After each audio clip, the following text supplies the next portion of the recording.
one more video on grooming and then I'll move on. I want to read this. It's from a website called Freedom from Narcissistic and Emotional Abuse, and they have a Facebook page. There's a lot of really good information out there about this, so I just want to share some of these so someone maybe that's feeling like they're being manipulated can pick up some clues and avoid going through such a hard relationship. Okay, I'm going to get into this.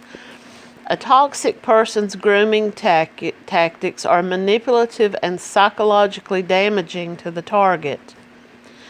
The toxic individual creates an atmosphere ripe for his or her own purposes to gain power and control over their target. Grooming refers to the process of manipulating and maneuvering a person into a position of trust and vulnerability. The target is often isolated from support systems, at least to the extent of keeping secrets, and made dependent emotionally, financially, or both.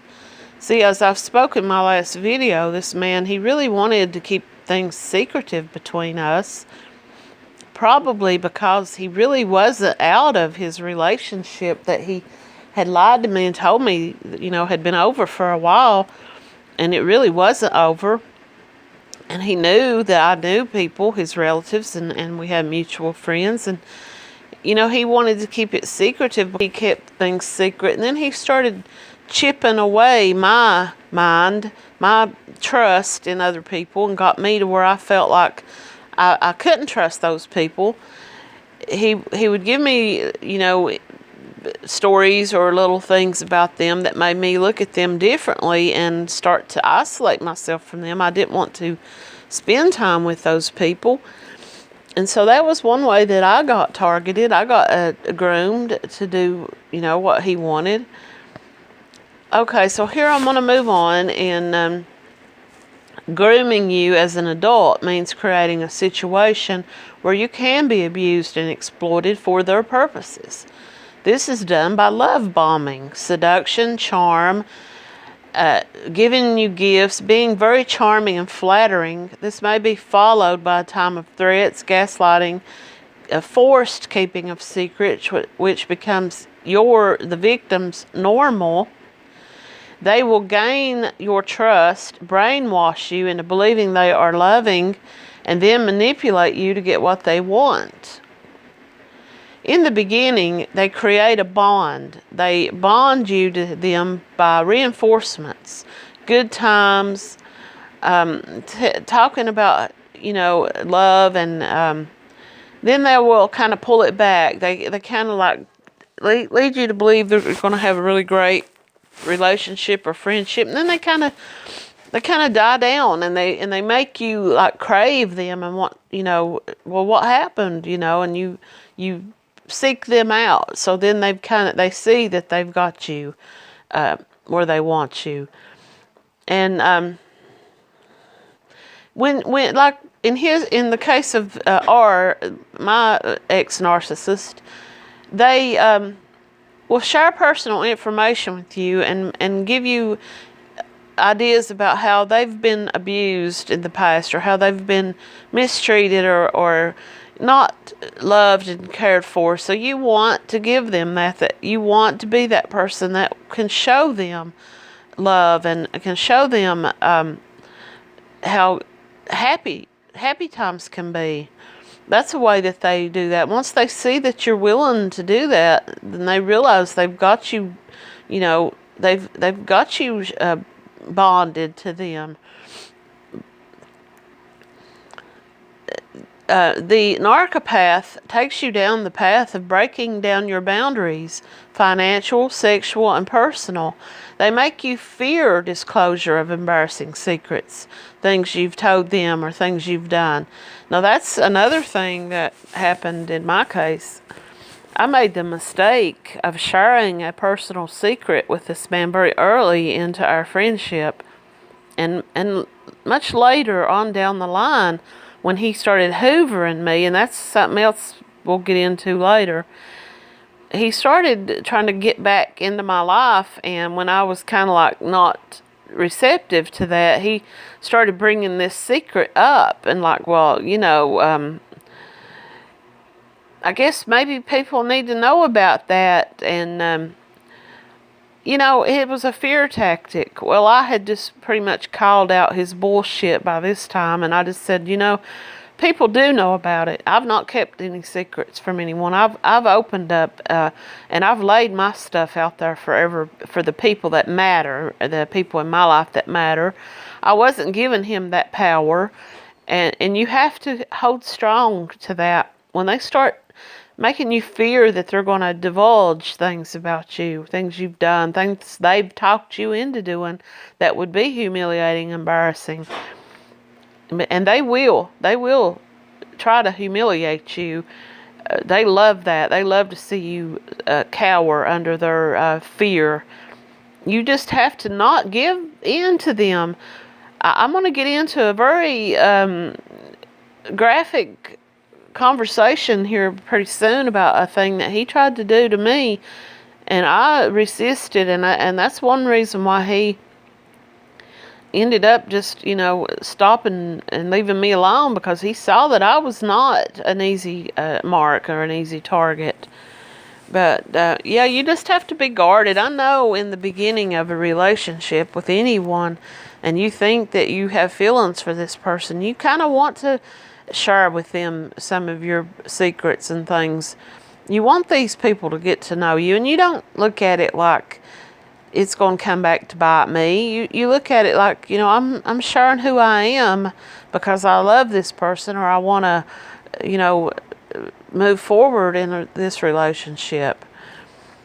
But just hold off. My advice is just to hold off on personal secrets, and don't give too much of yourself away early on. See what they're about. The reason grooming works is because you feel so good when you're being loved bombed. It's exhilarating. It's addictive. I could not wait until he would start texting me, and we would text nonstop for about 2 hours straight. He might stop for a few minutes when he had to go and tend to something, and then he would come back. But it felt so addictive. I couldn't wait. And I didn't even care that I was sitting up until midnight talking to this man when I had to get up at 5 o'clock in the morning. But you become so enthralled with them.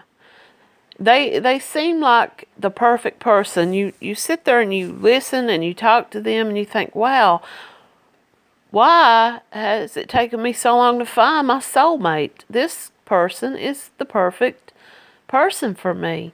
But as I have watched a video on here, the person in that video described this as the mirroring phase and the grooming phase as you're falling in love with your own self, because everything that they're telling you is something that's really about you. And you become addicted to this little back and forth, and especially if it's secretive. You feel like you have got something with this person that nobody else has. They may have someone else in their life, but you know them better than that person does. That's what you think. Okay, love bombing is followed by abuse and discard, resulting in shame, confusion, and depression. At the discard, and it's too early to really get into that, but we will talk about how you feel so like I was saying just then about you feel so addicted and you can't wait to be with this person. Then all of a sudden they're gone. They've took it all away. And it's the same as though an alcoholic or a drug addict has lost their connection to, or their ability to get the drug, or the whatever it is, that's like a gambling. Gambling is a very big thing that I associate with this. It's like you can't get it. You don't have the money, or you don't have the access to it. Maybe you get banned. A lot of people get banned from gaming and stuff when they become addicted to it. And So yeah, it's something similar to that. I know that my words are just my words. I'm not an expert, and I'm just talking off the top of my head of things that have happened to me personally. And there may be someone who hears this and they think, this is happening to me, or I wish that nobody, it's like when you have a drug addict, for example, and I do have someone in my life who suffered from drug addiction, and thankfully they got clean and have changed their life and turned things around. But when they're in their sickness, when they're in their addiction, nothing you say to them is going to make them stop. And that's the same way it is with a relationship. We've all had relationships with someone who maybe our friends or our parents didn't approve of, and they tried to tell us, this person's not for you. They're not good for you. And who listens to that? You go on ahead with the relationship, and you have to learn the hard way that, your family or your friend was right the whole time. And, my thing is that nobody really knew that me and this man was getting that deeply into a relationship. Anything about him that would have swayed my decision. I had been loved bomb, and I was bonded to this man. I felt like he was my soulmate. That's what they want you to believe. And just as soon as they got you, they don't want you anymore. We've all heard that, people, they get what they want and then they don't want it. And that's the narcissist. For them, it's all about the game. It's all about being the puppet master. Once they've got you, yeah, they want to keep. There's a term I just spoke of, the discard. And I don't use the word discard. I use the word store or hoard, because they don't ever get rid of you. They will turn you so humiliated and abused and left feeling so disappointed and hurt, but you're still bonded to them, and they know it, and they know that you'll wait, and they think that you're waiting. And a lot of people spend years waiting and hoping and trying to get this person to change, and they're not going to ever change. But I just wanted to speak one more time on that grooming, and then I'm going to get on into more of a, the relationship once you've entered the actual relationship, and how that plays out. And it plays out differently for different people. Some people end up married to these people and having children and families, and they get to a position where they can't leave. And I consider myself lucky that this ended quickly for me, and I didn't go too far with it. But if anybody is, like I said, I'm just trying to offer some people some advice that might help someone, but in reality, you don't see them as a narcissist or a manipulator. You think you're entering into a relationship that's for life, and sadly, you're going to find out.